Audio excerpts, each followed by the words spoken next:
keluar kota, mobil ini cukup stabil, enak banget kalau menurut saya. Sienta, nah Sienta beberapa customer saya sudah mengeluhkan udah bunyi-bunyi kelutak-kelutak. Frit itu kalau rolling door-nya rusak 7 juta bro, satu bro. Itu ada dua bro, kalau dua-duanya rusak 14 juta bro. Gua nggak bercanda tuh. Kalau Sienta 1500 cc CVT dengan 2 VVTi. Nah, itu problemnya.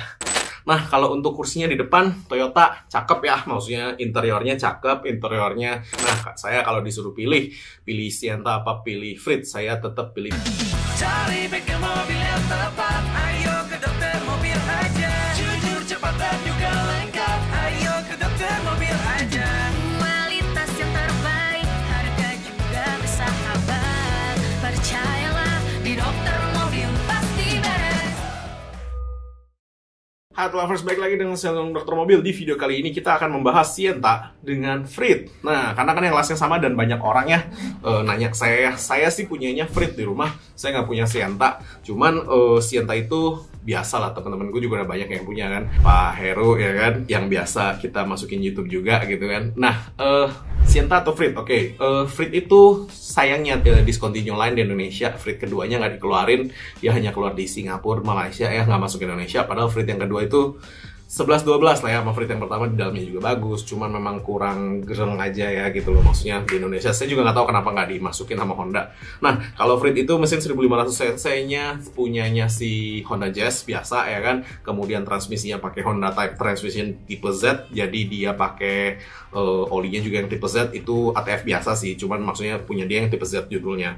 Nah, body berat, tergolong berat banget dengan captain seat di depan 2 dan di belakang, di tengah 2, dan bisa penambahan seat di belakang juga 2, jadi total mungkin bisa 6 seater lah ya. Kalau 7 seat, kalau 7 seater kayaknya kebanyakan ya.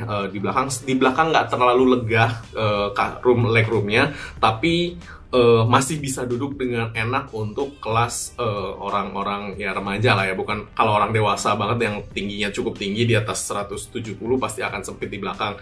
Tapi memang dia captain seat di tengah dengan yang di belakang juga masih bisa didudukin, dan di belakang ada spare sedikit untuk bagasi, nggak banyak memang karena memang dia compact. Nah, salah satu hal yang saya nggak suka tentang Frit, ketika kursi belakangnya dilipat itu dan kita lipat ke atas, itu biasanya yang tengah kalau mau dimundurin reclinernya itu, kalau mau dimundurin belakangnya ini ya, mau dimundurin itu biasanya dia mentok tuh di kursinya karena memang dia udah nggak ada lagi kan space-nya kan. Itu kemudian apa namanya, sliding door-nya juga cepat rusak kalau lu lewatin genang-genangan air. Kalau misalkan lagi banjir, lu hajar tuh banjirnya tuh, itu biasanya error, dan itu ketika error itu cukup mahal gitu loh untuk sliding door-nya. Kemudian boros, oke, boros sih, itu mesin boros. Sebelum kita remap dapat 175, jadi 1 liternya itu untuk bisa untuk jalan 7,5 kilo lah ya. Setelah di remap dapat 1 liternya untuk 9,2 km lah segitulah. Jadi mobil ini memang cukup boros gitu loh. Tapi untuk keluar kota, mobil ini cukup stabil, enak banget kalau menurut saya, karena saya sendiri juga pakai untuk keluar kota, untuk jarak-jarak jauh juga enak banget. Dan untuk orang tua itu enak karena dia ada pegangannya pas dengan kursinya itu, dia duduknya pas slidingnya gitu loh. Jadi kita lebih suka sih itu untuk orang tua, dan memang kita sering pakai untuk ngajakin mereka jalan-jalan dulu ketika masih ada. Nah, untuk kestabilannya sendiri sih memang masih oke banget ya gitu kan.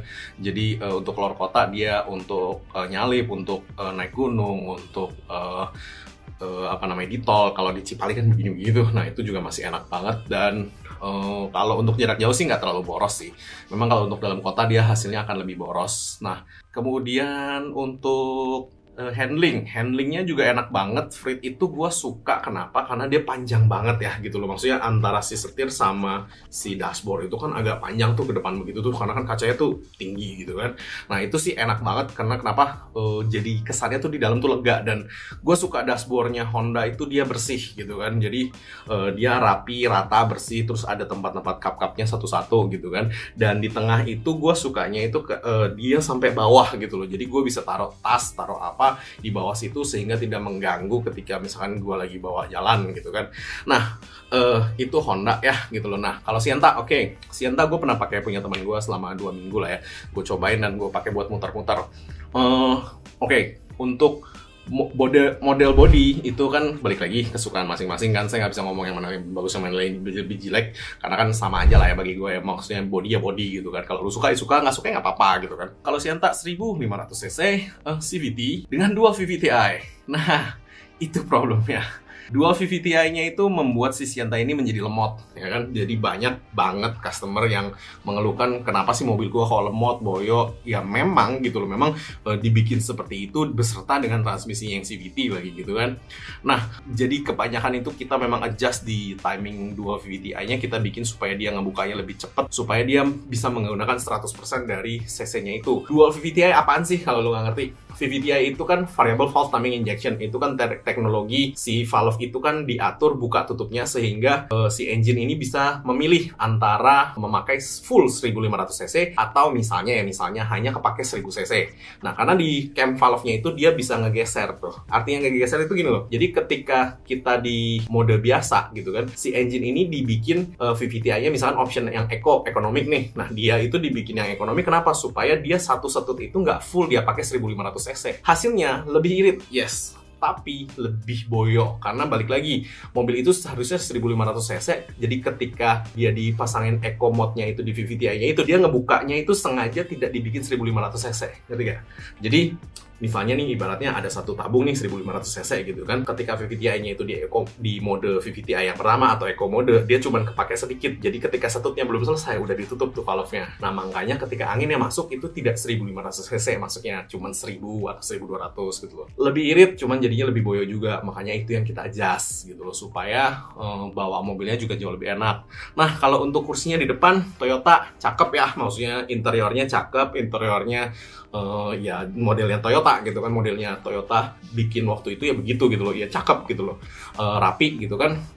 Untuk kursinya di depan enak, di tengah bukan, di tengah juga lumayan, tapi di belakang parah. Kalau Sienta gue bilang di belakang lebih parah daripada Freed, lebih sempit. Jadi kalau di belakang itu dengkul bener-bener dengkul gue aja ya, itu bener-bener nyangkut gitu loh ke bangku tengahnya. Jadi dengkul gue tuh udah nyangkut di bangku tengah gitu loh ketika duduk gitu loh. Dimana kalau Freed enggak, gua gitu loh. Cuman yang depan memang harus di-adjust sedikit untuk maju mundurnya gitu loh. Tapi Sienta memang lebih sempit di situnya. Nah, untuk bagasinya normally ketika 3 baris itu dipakai, Sienta lebih besar bagasinya daripada Freed. Yes, Freed ketika 3 baris dipakai, bagasi belakang cuma dikit. Ya, lu cuma bisa belanja di Carrefour sedikit lah ya, nggak bisa belanja banyak-banyak gitu loh. Cuman ya balik lagi sih kesukaan. Nah, tapi gua nggak sukanya CVT-nya. Udah pakai mesin yang dual VVTi sehingga tenaganya dikurangin alias boyo. Untuk mendapatkan keiritan, dia pasangin CVT lagi, dimana transmisi CVT itu bukan transmisi kencang gitu kan.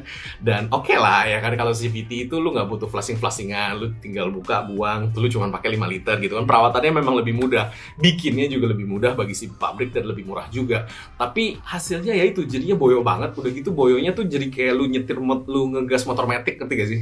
Jadi cuma gitu-gitu doang gitu loh. Jadi ya gimana ya gitu. Jadi gue naik mobilnya juga, gue sendiri kalau gue pribadi tetap lebih pilih Freed daripada Sienta. Tapi jeleknya Freed lu kan nggak keluar mobil baru, Sienta kan ada barunya gitu loh. Nah, that's the problem gitu loh. Dan kalau Sienta yang gue suka itu yang 1800 cc yang ada di luar negeri. Nah, itu tenaganya mantap. Kalau ada yang 1800 cc itu masuk sini, gue jamin lebih laku tuh daripada yang 1500. Karena all and all sebenarnya ya, kalau lu mau bandingin ya 1500 sama 1800, perbedaan konsumsi BBM-nya tuh nggak banyak gitu loh. Jadi nggak mungkin sampai bisa bikin lu tekor gitu kan. Enggak lah. Misalnya nih ya, kayak kita ngomong, saya kemarin baru beli Odyssey nih, 2400 cc. Itu tuh 193 kok, untuk 1:93 gitu loh, untuk konsumsi BBM-nya gitu loh. Itu 2400 cc gitu loh. Dimana si Freed 1500 cc dengan bodinya segitu sama konsumsinya 1:93 gitu loh. Jadi kan sekarang saya punya 2 nih untuk mobil yang kelas itu gitu kan. Yang satu lebih kecil, yang satu lebih gede gitu kan. Dan ya sama aja gitu loh konsumsinya, nggak terlalu gimana-gimana. Cuman kalau di Odyssey lu dapat bodi lebih gede ya kan. Lu duduk sampai baris ketiga tuh lu duduknya enak banget. Di baris ketiga pun lu masih dapat bagasi yang lumayan kan gitu. Nah, kalau Sienta itu sendiri beberapa hal yang bisa kita lakukan kan, kita mapping ya supaya bisa lebih kencang. Frit juga kita bisa remap supaya lebih kencang. Kemudian filter udara lu ganti replacement aja, jangan lu kasih open filter. Kenapa? Frit dan Sienta semuanya matic, jadi nggak ada yang manual. Jadi sebaiknya jangan lu kasih open filter, nanti malah jadi boyo. Coil Frit ada, Sienta juga ada coil racingnya, karena itu pengaruh banget untuk tarikan. PCV Cyclone itu juga pengaruh banget untuk tarikan, jadi Anda boleh cobain deh. Nah, untuk knalpot, jujur, saya belum pernah dapat customer atau teman-teman saya yang pasang knalpot di Frit atau Sienta yang hasilnya oke. Jujur ngomong belum. Mungkin Pak Haji dari ORD bisa ngasih tahu saya untuk konstruksinya yang baru. Cuman sih karena memang Frit saya buat mobil keluarga, jadi kan nggak boleh ya saya toel-toel knalpotnya, jadi saya nggak toel-toel gitu ya. Cuman all and all sih bukan yang nggak bisa dibikin kencang, bisa, tapi ada batasnya juga kencangnya. Nah, saya kalau disuruh pilih Sienta apa pilih Frit, saya tetap pilih Frit karena duduknya tetap lebih nyaman, tapi spare partnya lebih mahal juga. Frit itu kalau rolling door-nya rusak 7 juta bro, satu bro. Itu ada 2 bro. Kalau dua-duanya rusak 14 juta bro. Gue nggak bercanda tuh. Jadi lu harus pikirin juga ketika lu mau beli Frit atau lu mau beli Sienta. Nah, untuk kaki-kaki Frit jujur nggak rewel. Jujur, gue beli itu dulu kakek saya beli baru, sampai hari ini biasa lah yang diganti cuma busing gitu loh. Tie rod, balance arm segala macam dia masih nggak kenapa-napa. Even engine mounting masih oke semua. Padahal yang bawa mobil itu orang tua saya dan adik perempuan saya cukup tergolong kasar gitu kan bawanya gitu kan. Itu pun masih oke banget gitu loh. Jadi menurut saya sih kaki-kaki oke. Sienta. Nah, Sienta beberapa customer saya sudah mengeluhkan udah bunyi-bunyi kelutak-kelutak. Balik lagi, saya nggak tahu bagaimana cara mereka menyetir, tapi ketika sudah bunyi kelutak-kelutak ya berarti kan udah harus ada yang diganti kan gitu kan. Ya itu aja sih. Kalau misalkan dari electrical dan segala macam, gua pakai Frit sampai sekarang gua masih happy. Tapi balik lagi itu gua OCD-nya minta ampun kalau buat mobil, dan semuanya biasanya rapi dan rapi lah ya, pokoknya gue nggak suka berantakan kan gitu ya. Oke, mungkin sekian dulu penjelasan dari saya untuk mobil. Thanks.